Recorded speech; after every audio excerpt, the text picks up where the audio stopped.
yo propuse este título, Literatura y Literacidad, que no es lo mismo, pero es igual, porque este encuentro está enfocado en el tema de literatura y literacidades académicas. Ahora, si es que llegara a haber gente de generaciones recientes que no conozcan de dónde viene esa frase de que no es lo mismo, pero es igual, viene de la canción de Silvio Rodríguez, que se llama Pequeña Serenata Diurna.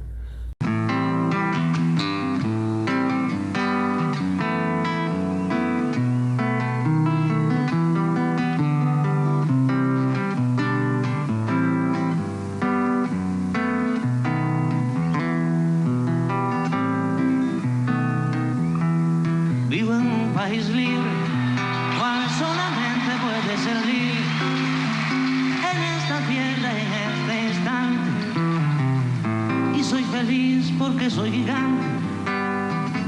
Amo a una mujer clara, que amo y me ama, sin pedir nada, o casi nada, que no es lo mismo, pero es igual.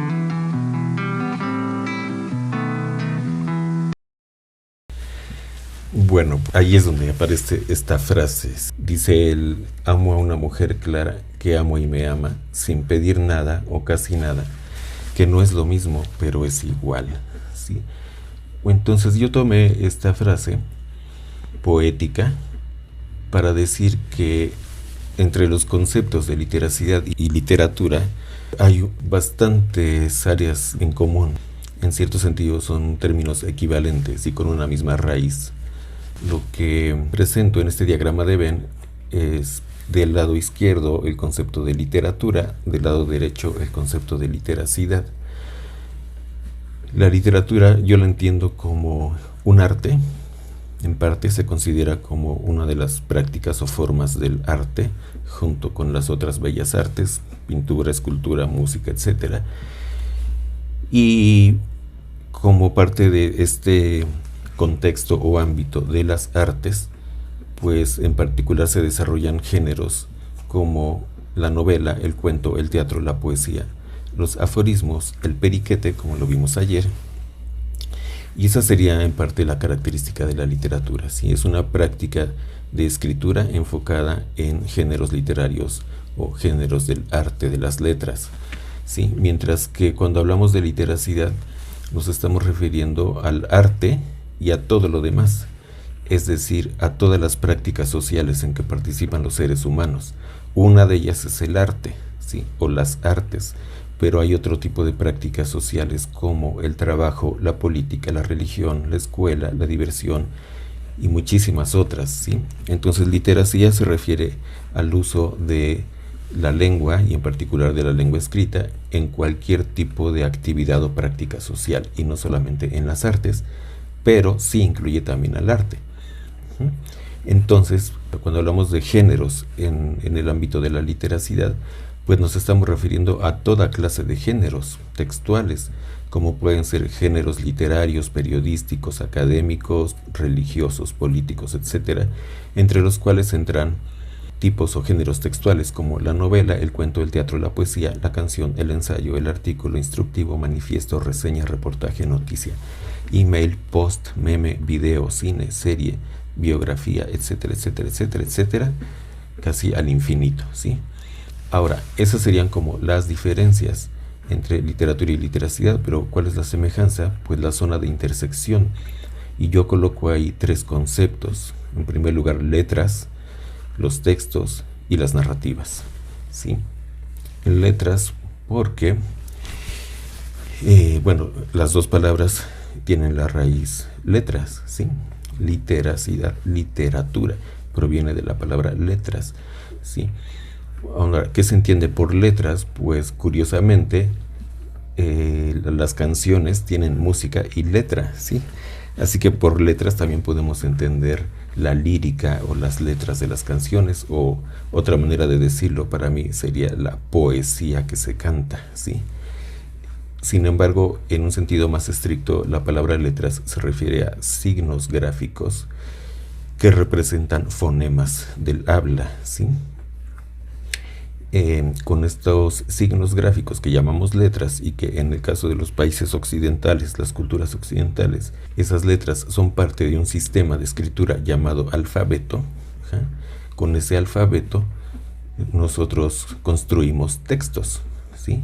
Escribimos textos que después se leen, textos que son escritos pero que después se pueden convertir en textos audiovisuales. Por ejemplo, un guión de cine, un guión de teatro, pues es un texto escrito, pero después se convierte en narrativa audiovisual.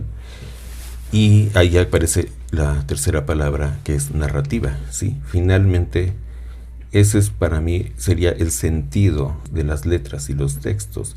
No son un fin en sí mismo, son un medio para crear narrativas. ¿Y por qué? Pues porque los humanos no podemos vivir sin narrativas, ¿sí? En cierto sentido puede decirse que la historia humana y la cultura humana arranca en el momento en que los humanos comienzan a crear narrativas. ¿Narrativas para qué? Narrativas para explicarse su propio lugar en el mundo, los fenómenos naturales que resultaban inexplicables y toda clase de sucesos en las vidas de los humanos, el mundo mismo, el universo mismo y las cosas que hay ahí. Surgen pues toda clase de narrativas de distintos tipos, que podemos llamar también de distintas formas, como mitos, leyendas, cuentos, y después aparecen pues textos religiosos y políticos y manifiestos políticos, etcétera, etcétera, ¿sí? Bueno, entonces decía que son las letras signos gráficos del alfabeto. ¿Y qué es el alfabeto? Pues un sistema de representación de la lengua.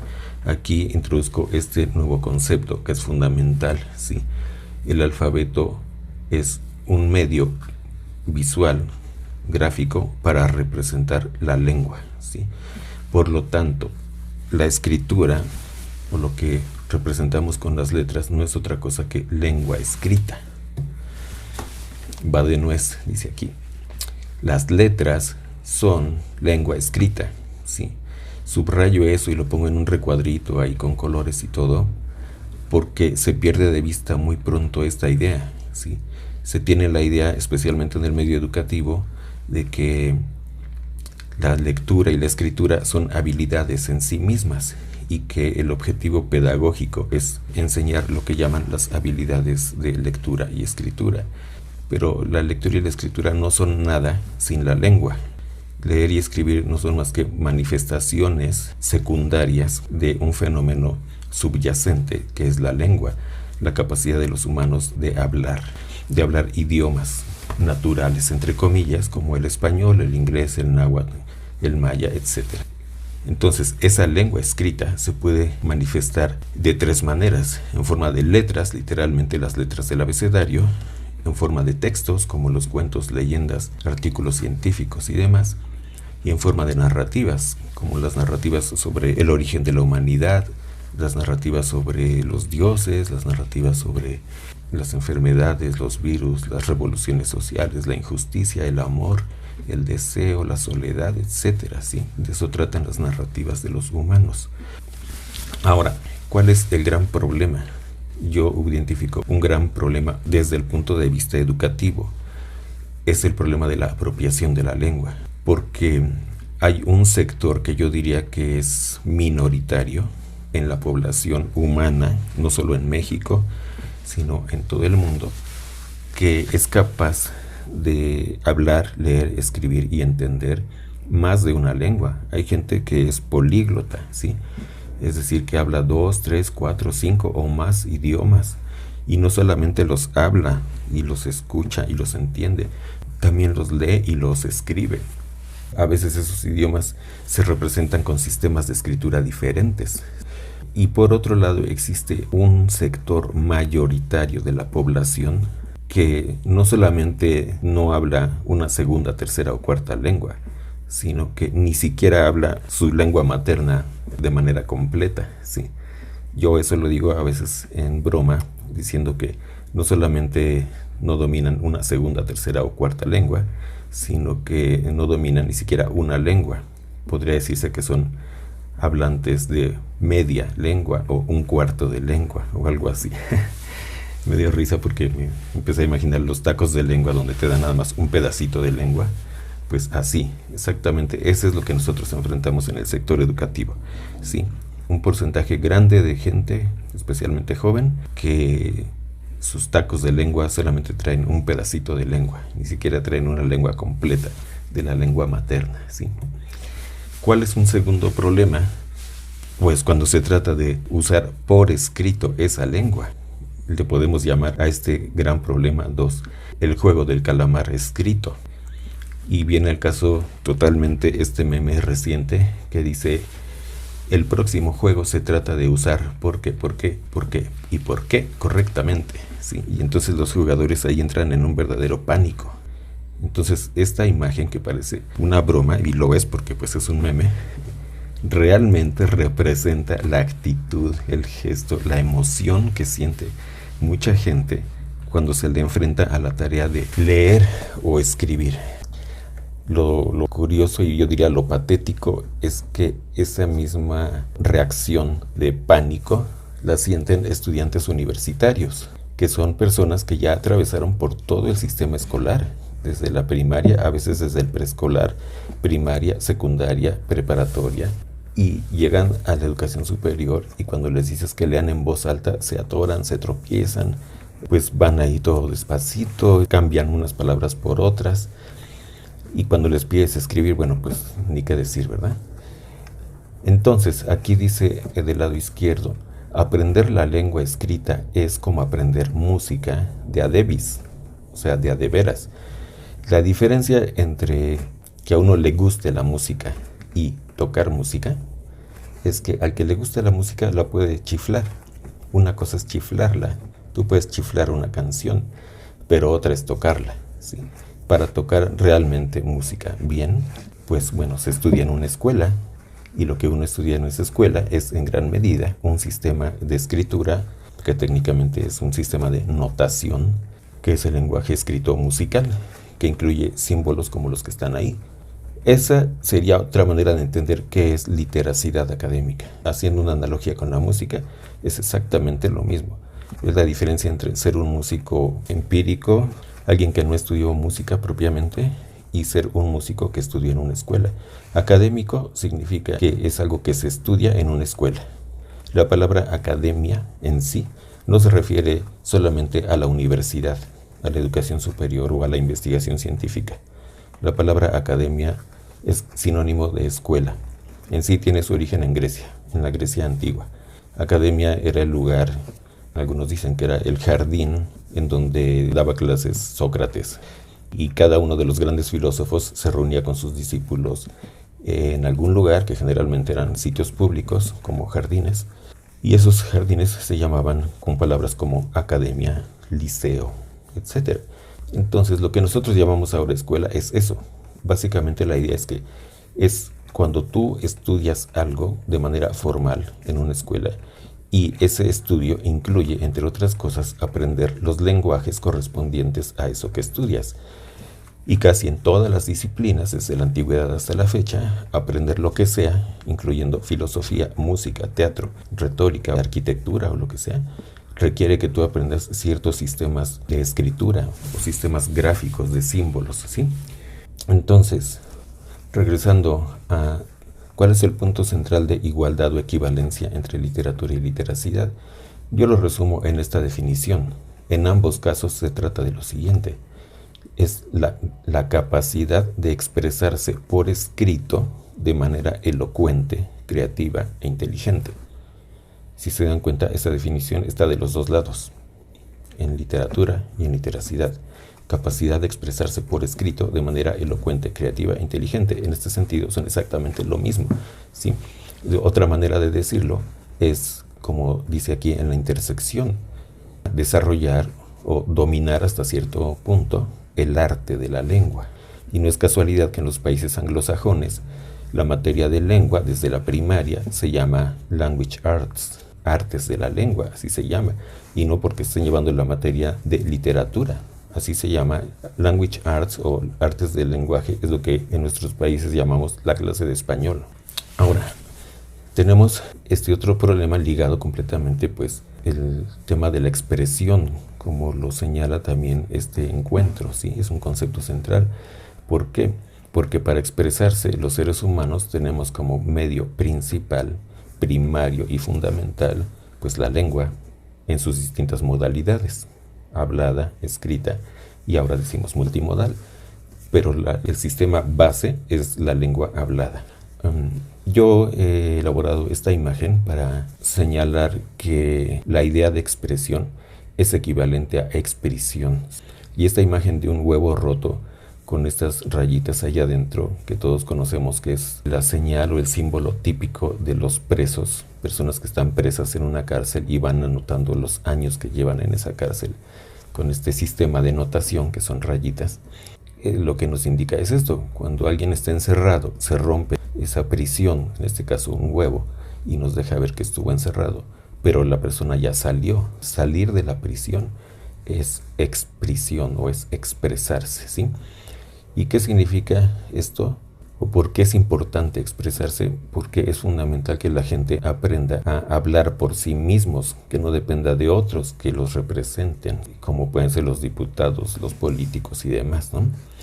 En segundo lugar, pues que la gente encuentre su propia voz, ¿sí? Que pueda decir: soy yo el que habla y yo quiero decir esto y lo quiero decir de esta manera, ¿sí? Y en tercer lugar, pues la idea central, que es de expresarse, sirve para pasar de espectador a actor, ¿sí? Siguiendo la analogía de las artes performativas como el teatro o el cine. Una cosa es estar sentado en las tribunas mirando a los actores. Otra cosa es estar en el escenario y actuar, ¿sí? Para actuar en la vida social uno tiene que expresarse, no puede ser un mero espectador, ¿sí? Por eso es fundamental, pues, adquirir la lengua. Ahora, aquí viene una pregunta crucial, ¿sí? A mi juicio, para los educadores, la gente que está en el medio educativo. ¿Queremos lograr eso? Es decir, ayudar a la gente a pasar de lector o de espectador a autor, actor, ¿o solo queremos promover la lectura, como dicen? Bueno, yo veo que hasta la fecha la gran mayoría de la gente interesada en esta temática que ahora llamamos literacidad, realmente la mayoría de la gente, tanto maestros como promotores comunitarios, están con la idea de que de lo que se trata es de promover la lectura. Mi postura personal, que he defendido desde hace muchos años, es que nunca vamos a resolver los datos que decía ayer la doctora Patricia Rosas, de que México queda en último lugar en las pruebas PISA, si solamente estamos promoviendo la lectura, incluso aunque la promoviéramos mejor de lo que se hace, porque no se aprende a escribir solamente leyendo. Esa es otra discusión que daríamos en otro lugar, pero solamente lo anoto aquí. Ahora, yo pienso que nuestro problema realmente, desde el punto de vista educativo, pedagógico, es cómo lograr entonces, si ese es nuestro objetivo, si nuestro objetivo es lograr que nuestros niños y jóvenes pasen de ser espectadores a ser actores mediante el uso de la lengua, pues hay que hacer una serie de cosas en nuestra práctica pedagógica, ¿sí? Entonces lo que voy a hacer ahorita, voy a dedicar un rato a mostrarles ejemplos de producciones de estudiantes míos de distintas instituciones en distintos momentos y etapas de mi trayectoria docente. Y en principio voy a presentar en sí las producciones con solo breves comentarios, y en la parte final de la conferencia pues daré algunas explicaciones de cuáles son las ideas teóricas y pedagógicas que están detrás de este trabajo. Miren, esta es una actividad, una de las muchas actividades que yo he diseñado. Esta se llama Mi relación con la ortografía, ¿sí? Aquí este es el escrito de un estudiante de licenciatura, de primer año de licenciatura, y él escribió esto. Yo la conocí en aquel salón de clases donde la profesora de lengua y literatura de bachiller nos la presentó a mis compañeros y a mí, sus cualidades, su importancia de conocerla, de que sin ella prácticamente el mundo no tendría sentido. Ortografía, una dama impresionante, llena de misterios que aún me falta por conocer. Gracias a lo poco que sé de ella, me ha hecho sentir en otros lugares, e incluso planetas raros, como aquel planeta que me hizo viajar, el Club de la Salamandra, de Jaime Alfonso Sandoval. Esa visita fue increíble, diciéndome dónde pausar, dónde parar, a escuchar la conversación de aquellas personas, quién está hablando, quién ya no, o quién habla emocionado. Ella me ha enseñado que puedes ir a lugares increíbles si la sabes entender y tratar. Ahora, en estos momentos de mi estancia en la universidad, voy a tener el privilegio de perfeccionar mis habilidades para poder llevarnos mejor y poder seguir conociendo el mundo de una forma más precisa y excelente, porque hay un largo camino por recorrer aún, y ella siempre va a estar ahí hasta el final de la vida, aunque acepto que la he usado no de manera perfecta, pero yo sé que ella es paciente y me está esperando en estos momentos para llevarnos excelentemente. Bueno, mi breve comentario es que yo empecé a diseñar actividades como estas después de años de leer escritos de estudiantes que son puro copia y pega, ¿sí? Eso por un lado. O escritos de estudiantes que no son copia y pega, pero que no tienen pies ni cabeza, que son un caos, que son incoherentes, que no tienen un punto y en parte que no son nada interesantes, ¿sí? Me cansé de estar leyendo escritos de estudiantes solo por la obligación de tener que calificarles. Y dije, no voy a volver a asignar actividades a estudiantes que no sean cosas que a mí mismo me gustaría leer. Entonces empecé a diseñar actividades como esta. Esta tiene un componente fuertemente emocional, ¿sí? Hay una pequeña didáctica antes de decirles escriban esto, pero básicamente la idea es hacer como una especie de metáfora. Piensen en la ortografía como si fuera una persona y vamos a hacer entre todos una lista de adjetivos de cómo uno podría definir la relación de uno mismo con una persona, como una buena relación, una mala relación, una relación patética, dolorosa, hermosa, feliz, infeliz, miserable o lo que sea. Y dependiendo del adjetivo que uno le ponga, pues desarrolla el contenido. Bien, vamos a ver ahora este otro texto que se llama Mi casa. Es un texto expresivo y descriptivo. Dice así: la casa era enorme, 6 piezas, un baño para cada habitación y un bosque en vez de jardín. Afuera predominaba el frío y el sonido de los perros molestando a los caballos. Adentro todo era viejo, teléfonos antiguos, tocadiscos, muebles más viejos que mis propios padres. Las paredes están llenas de cuadros de personas que no conozco, pero me gusta creer que sí. Ese olor a viejo, esa mezcla de historia y recuerdos de tiempos con los que solo puedo soñar. Sé que todo esto es lo más importante de la casa, aunque siempre le he dicho a mi madre que un día llenaré esta casa con mis propios recuerdos.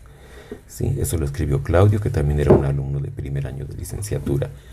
Y bueno, si ustedes ven a Claudio así en persona, como a la mayoría de los estudiantes, ustedes dicen, una persona así no podría escribir algo así, tan poético, tan bonito, tan literario.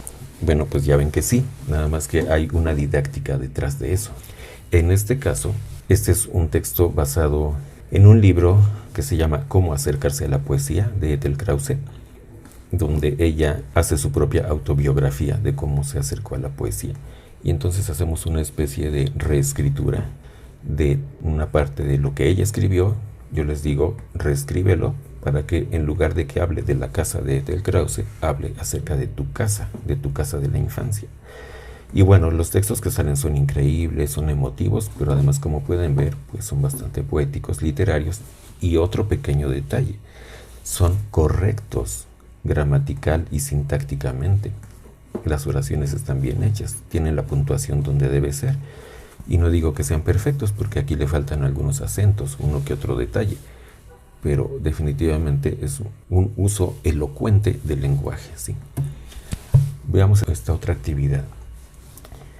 Es una actividad o ejercicio que yo le llamo antes de salir de casa. Yo les digo a los alumnos, hagan una lista de las cosas que hicieron el día de hoy, desde que despertaron, desde que abrieron los ojos o despertaron, hasta que salieron de su casa para venir a la universidad. Entonces, por ejemplo, aquí una alumna escribió: 1, desperté. 2, desconecté mi celular. 3, revisé mi celular. Fui al baño, puse música en mi celular, me metí a bañar, salí de bañarme, desenredé mi cabello, me vestí, desayuné, me lavé los dientes, arreglé mi mochila, quité la música, salí de mi casa. Intencionalmente les digo que lo escriban en forma de lista, así, como una lista tal cual, incluso numerada, ¿sí? Para garantizar que cada elemento de esa lista sea una oración. ¿Por qué es una oración? Porque tiene un verbo.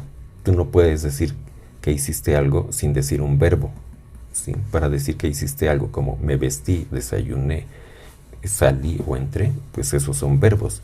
Y el verbo es el núcleo de una oración. Bueno, después les pido que conviertan esa lista en un párrafo, en prosa continuo, y que le pongan un punto entre cada uno de los elementos de la lista. Y sobre ese párrafo les pido que hagan variaciones, versiones distintas, en las que básicamente jugamos con rasgos propios o recursos propios de la lengua, como la persona, el tiempo y el modo gramatical. Por ejemplo, en el primer párrafo es la primera persona en pasado, es la manera natural de narrar algo. Dice, desperté, desconecté mi celular, revisé mi celular, fui al baño, puse música en mi celular, me metí al baño, salí de bañarme, etcétera, ¿sí? Definitivamente, como yo les digo, un profesor de letras te podría decir, qué estilo tan cortado, qué sintaxis tan mecánica, pero no te va a poder decir que está incorrecto. Estás poniendo oraciones y están separadas con punto. Yo tengo identificado ya perfectamente que uno de los grandes problemas de la escritura, como el 70% o más de los estudiantes universitarios, incluyendo los de posgrado, es que no escriben oraciones simples separadas por punto, sino que utilizan muchas subordinaciones. Hacen párrafos enormes, pueden llenar una página entera sin poner un solo punto y seguido. Todo son subordinaciones ligadas con nexos, ni siquiera una variedad de nexos, sino principalmente ya que, ya que, ya que, y ya que, y ya que, ¿sí? La cual, el cual, esos tres son los, el cual, la cual y ya que. Y entonces se crea una sintaxis completamente embrollada porque se pierde de vista cuál era la oración principal y cuál era la subordinada. Bueno, con este ejercicio me quito ese problema. Pero ahora fíjense en la variación, en la siguiente versión, tercera persona presente. Les digo, reescríbelo ahora de manera que esté en tercera persona y no en pasado, sino en presente. Entonces dice, despierta, desconecta su celular, revisa su celular, va al baño, pone música en su celular, ¿sí? No es nada más una cuestión sintáctica, es una cuestión de estilo, literario incluso. Yo les digo, aquí tienes que hacer de cuenta que tú eres la narradora de ti misma, ¿sí? Es como si tú fueras una persona externa que está describiendo lo que otra persona está haciendo. Es una manera también de descentrarse psicológicamente, ¿sí? Tú te tienes que salir de ti mismo y mirarte a ti mismo haciendo cosas. Y para describir eso con lenguaje, pues se hace en tercera persona.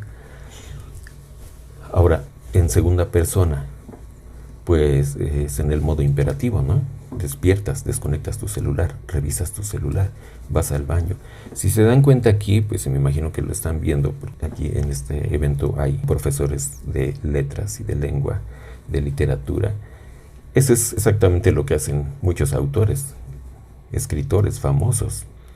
Por ejemplo, la famosa novela Aura de Carlos Fuentes está escrita exactamente así, en segunda persona, en modo imperativo.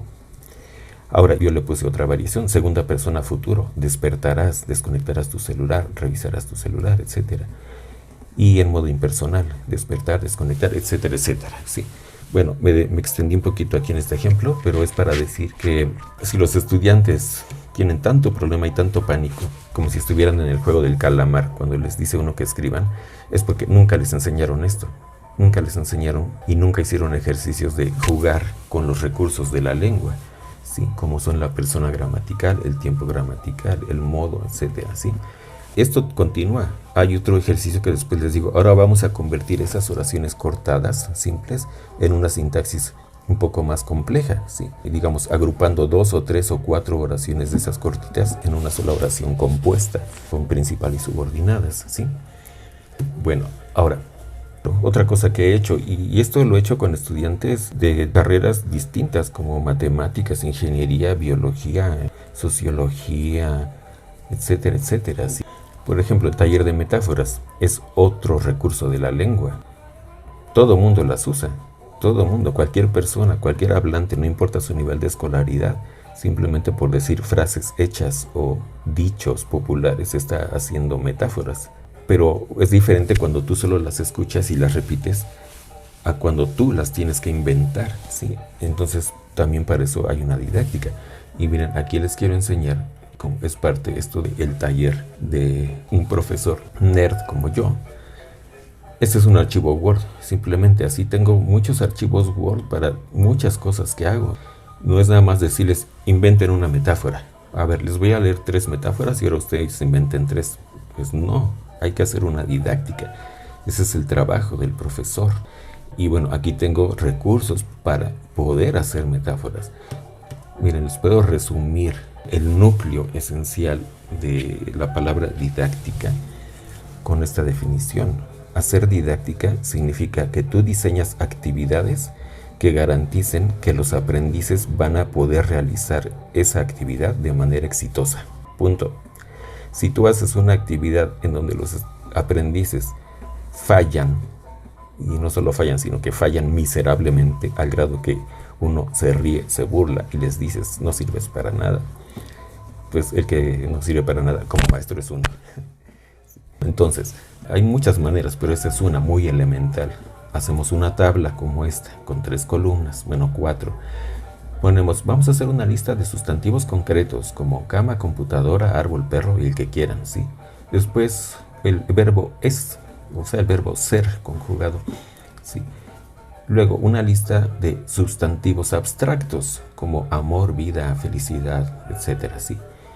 Y adjetivos de algún campo semántico, como en este caso adjetivos gastronómicos, como caliente, frío, salado, desabrido, etcétera, ¿sí? Entonces unan con una línea cualquiera de esas 3 palabras y ya tienen una metáfora, ¿sí? Como por decir, el perro es paz salada, por decir, puede sonar ridículo, pero ya hiciste una, ¿no? Y la comida es un alma sabrosa o algo así, ¿no? Bueno, acá hay unos ejemplos de cosas que salieron ya en la clase, como hijo ácido, esposo espeso, ingenio podrido, amor humeante, ombligo agridulce, montaña insípida, etcétera, etcétera. Y bueno, hay toda una variedad de formas de articular metáforas. Una es un sustantivo con un adjetivo, sí, pero hay otras modalidades. Ahora, bueno, después de hacer muchos pequeños escritos de distinto tipo durante el curso, al final muchas veces les pido que hagan un libro, que lo compilen todo lo que escribieron en un libro, y yo les enseño a hacer un libro enterito, desde la portada, la página legal, el índice, hasta el colofón y la contraportada, y las solapas, y las solapas de los libros ya publicados tienen a veces la fotografía y una pequeña nota del autor.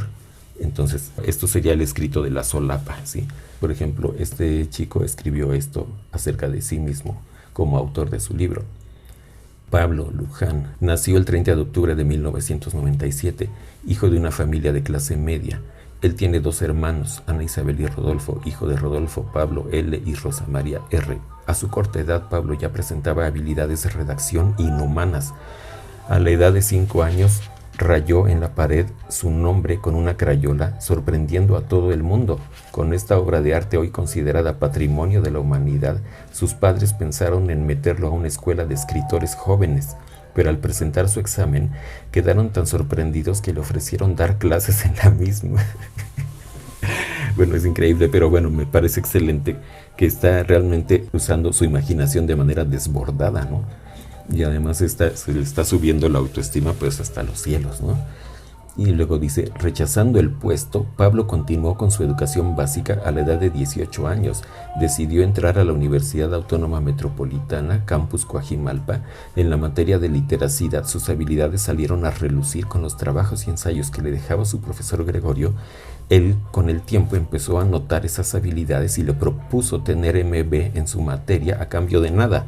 Agradecido, Pablo rechazó la oferta, alegando que le gustaría esforzarse por obtener la calificación por su propia cuenta, pero con la esperanza de que su profesor considerara ponerle MB de todas maneras.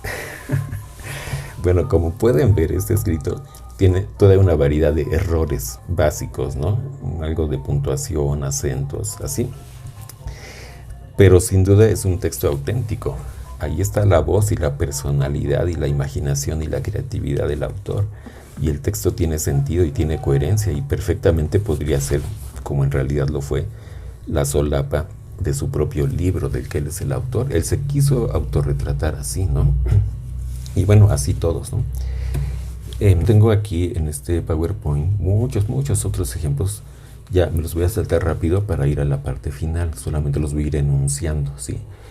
He hecho una actividad que se llama El mundo en el año 2100, ensayo, basado en la lectura del libro de José Emilio Pacheco, Las batallas en el desierto. Si ustedes lo recuerdan, hay un parrafito ahí casi al inicio de la novela, donde dice: en los años 40 del siglo XX, la gente imaginaba que en el año 2000 el mundo sería así, así, así, así. Entonces, tomamos ese como modelo, digamos, como estructura, y les digo, ahora ustedes escriban cómo se imaginan que será el mundo en el año 2100. Ana Victoria, una niñita, en verdad sí tenía cara y cuerpo de niñita, escribió esto: imagino que la vida para el 2100 será una cosa espantosa. Afortunadamente dudo que yo siga viviendo para ese entonces, pero uno nunca sabe. Bueno, es súper interesante lo que ella escribe, ¿sí?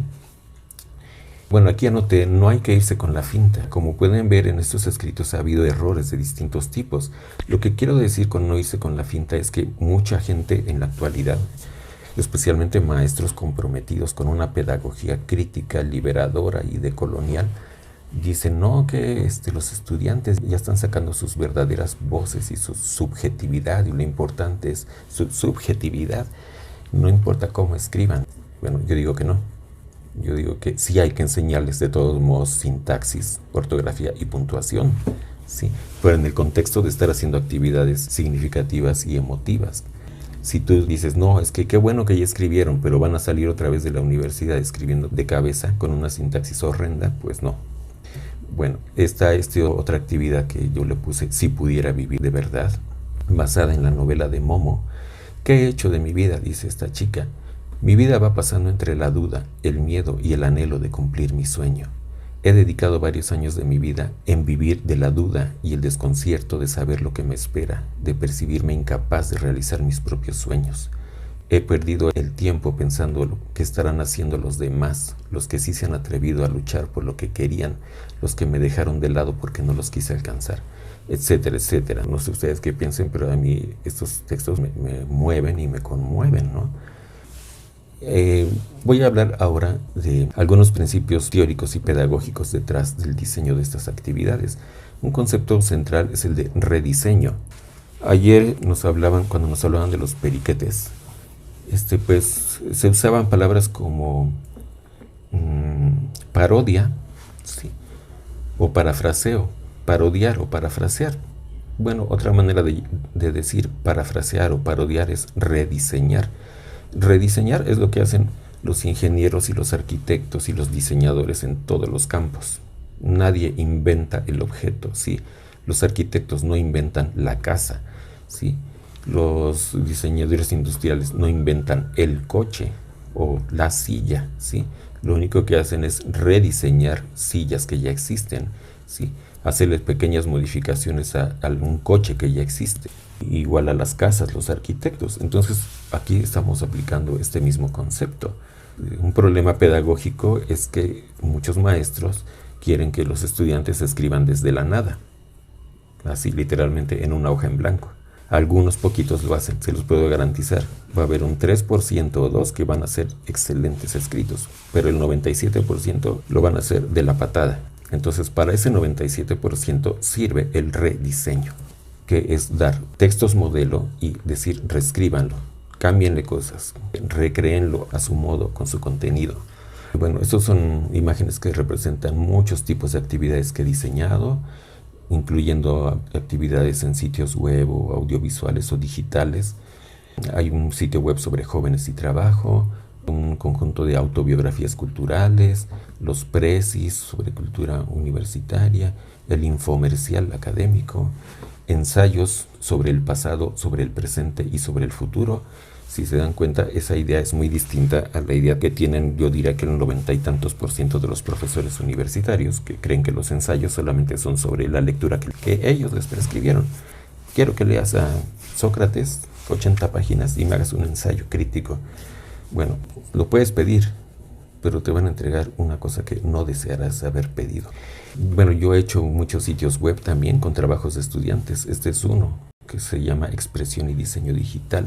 Este todavía está en vivo, digamos. Aquí estoy entrando al sitio vivo en internet y aquí pues está una pequeña explicación de actividades que yo hice en el módulo de Expresión y Diseño Digital, y hay textos escritos como este de 8 vidas, unos que le llamé guías a Z, unos que le llamé niños como yo, que son imágenes. Estos son los niños como yo, ¿sí? Cada uno hizo como si fuera la página de un libro que así se llama, Niños como yo, un libro muy bonito. Cada quien tiene que hacer su página en ese libro, como si fuera un niño de ese libro, ¿no?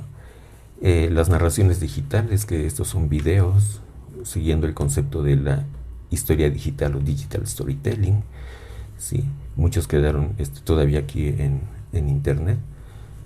Los sitios web, les digo, ahora todo eso que escribieron, imágenes que editaron, videos que hicieron, audios, súbanlos en un sitio web y yo les enseño a hacer el sitio web bonito, con diseño y todo, ¿no? Así.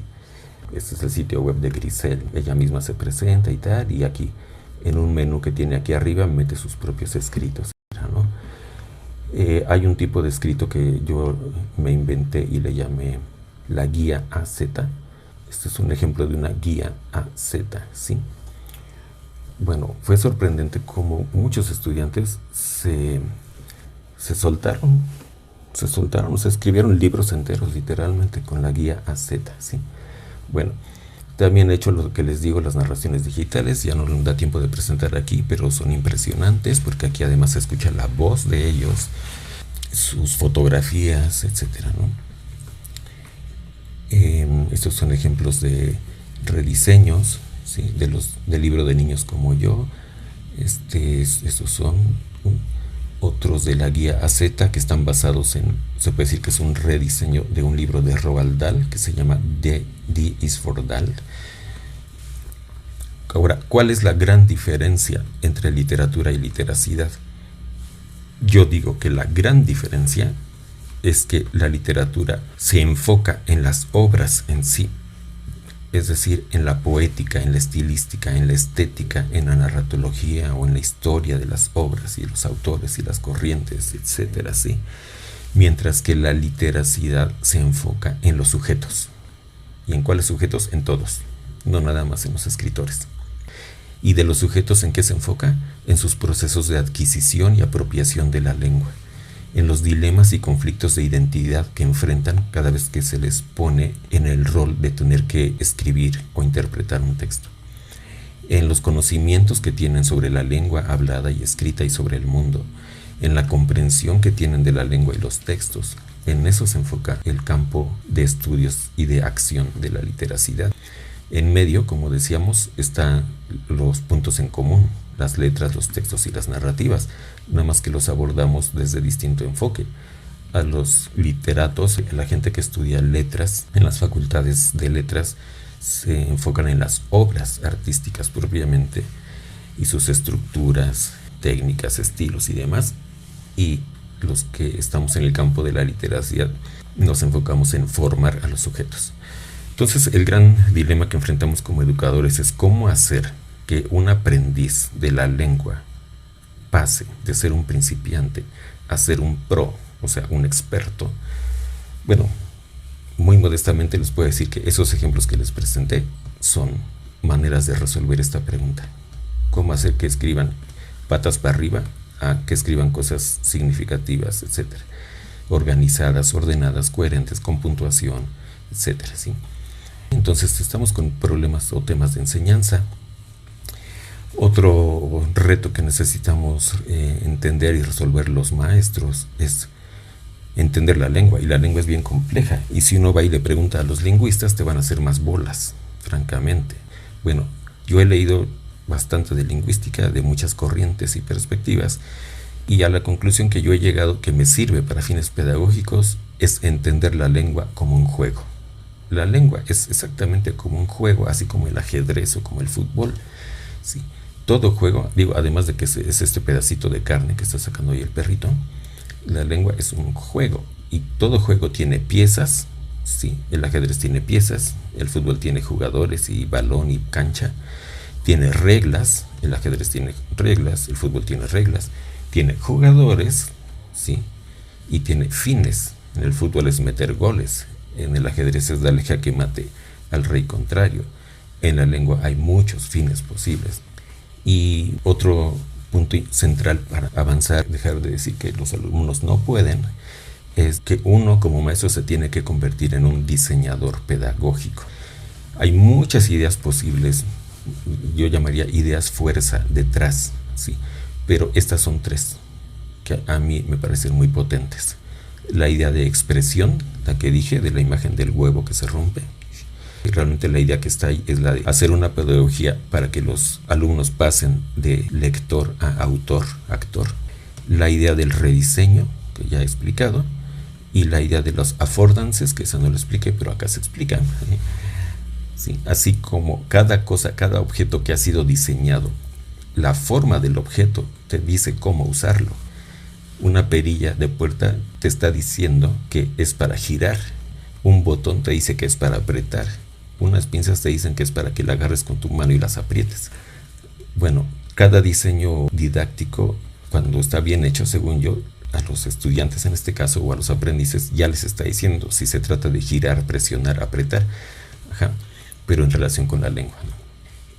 Estos son dos ejemplos es parte del diseño de actividades, o sea, lejos de la idea, y no solo la idea, sino la práctica que tienen muchos docentes, de que simplemente les dicen a sus estudiantes, sean de primaria o de posgrado, quiero que me escribas 10 páginas, haz un escrito sobre el tema que tú quieras, o haz una crítica a tal autor.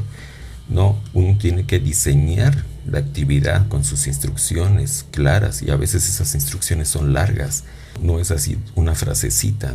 Este es un ejemplo nada más son 2 páginas y es cortito, de las instrucciones que yo diseñé para que los estudiantes hicieran la narración digital, ¿sí? El video ese del digital storytelling. Entonces, finalmente, todo esto va encaminado ahora desde el punto de vista de nuestra tarea hacia los docentes, de formar docentes que pasen de ser reproductores a docentes que sean creadores. ¿Qué son docentes reproductores? Docentes que simplemente reproducen una realidad preconstruida desde un punto de vista ajeno, por tanto trabajan sin ninguna pasión. ¿Cuál es esa realidad preconstruida desde un punto de vista ajeno? Básicamente el plan y programas de estudio de la SEP. Así, en resumen, y les puedo garantizar que el 90% o más de los profesores no conciben en su cabeza, no cabe la idea de que ellos no sigan el plan de estudios de la SEP. Punto. Y los libros de texto de la SEP. Entonces, les es muy difícil crear sus propias actividades, fines, estilos, modos, etcétera, materiales también, ¿sí? Bueno, aquí nada más les comparto que uno no siempre es el mejor comunicador de sus propias ideas, y tal vez es mi caso.